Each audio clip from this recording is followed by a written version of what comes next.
So let me ask you in a more formal way. All right, so Toni, what got you started in this journey to help and support teachers to move on to administration, to principal? You had a very good answer, and I want to see if you can remember what you just said a minute ago.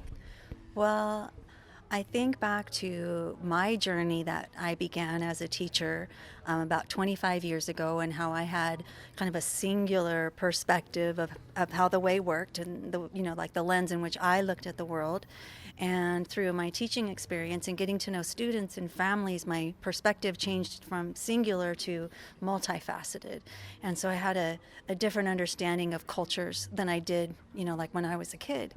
And so really, I'm in a position as a school principal to be able to impact not only students, but also teachers and families, and and especially those teachers that want to become principals.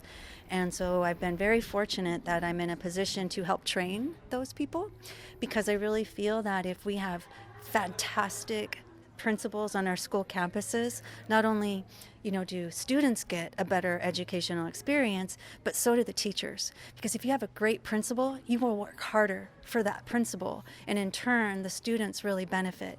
And that's what excites me. And so that's where I found like my niche is really with that novice administrator aspect, in that I love being with kids, truly do, but I can make a bigger impact by connecting with and working with principals so that they can each create that experience for their communities. So that's what's really important to me. You mentioned in an earlier conversation that we may not have been able to pick up, but you kind of addressed diversity and inclusion as well.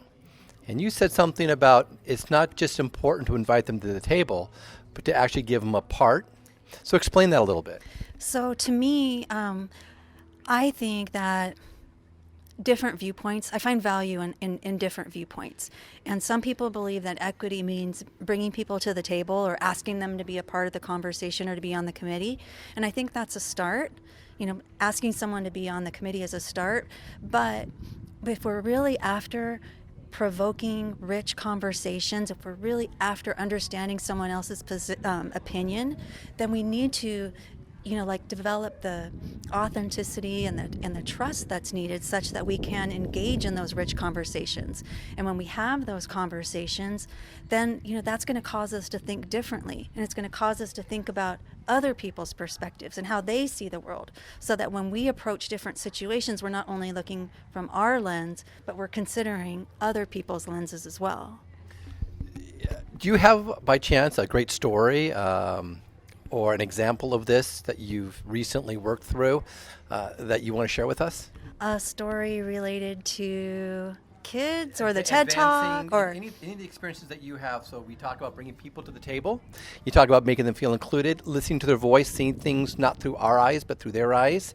Have you had a situation where you were on a topic, you brought different people, different shareholders or stakeholders to the table to address something from a diversity, whether it's disabled or other ethnic groups, and you learned from that maybe what you saw wasn't what they saw, but what they saw was actually a better picture? Right.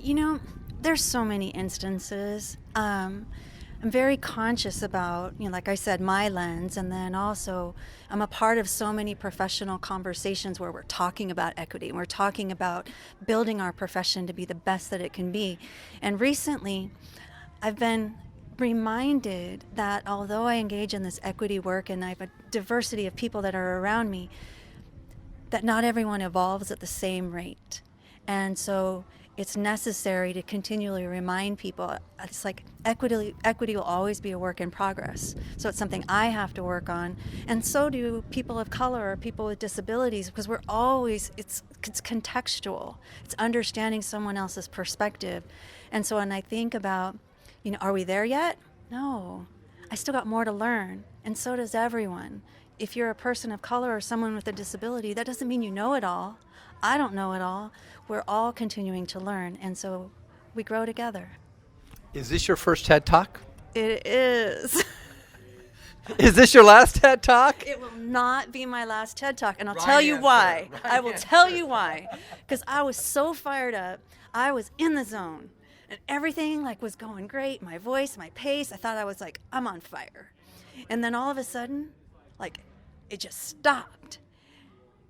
And I knew in my head, like, keep talking, it'll come back, it'll come back. Well, nothing came. And so I'm standing there, and I have I'm like oh shoot, look on my face. And then someone starts clapping. And I'm like, okay, but I really don't know what I was going to say. And so then I skipped a chunk, like a paragraph, which was really important. And I went on to the next part. But then, I finished out strong. I think I did all right. There might have been a sentence or two that I didn't connect well because I missed that chunk. And so I felt, I'm happy I did it. Do you remember that chunk that you missed? I do. Share it with us now. So I finished out by saying, asking people to be a part of the committee. And then the part that I couldn't remember was, in other words, because I was talking about the other kids. I wanted this to be about, what are we doing for the other people? So and I was trying to play off the word in other, which I didn't. So in other words, equity will always be a work in progress. It's not a box that you can check. You just can't have an equity day and be done with it. It's complex, but it's a complexity worth embracing. I speak from the lens of a white female educator whose thinking has evolved from my time in Los Angeles as a güera, because yes, now I know what that word means, to a community member here in Chula Vista, and I'm mindful that all communities have challenges related to sexual orientation, to culture, to equity. So are you a principal here in Chula Vista? I'm currently a principal on special assignment, which means I am working at the district level, helping to develop our current principals, and I'm on loan to San Diego State as I work with them to develop current or novice principals as well. So I have this dream job. I think you do. Wow. And you are good. And you know what? Courage is everything.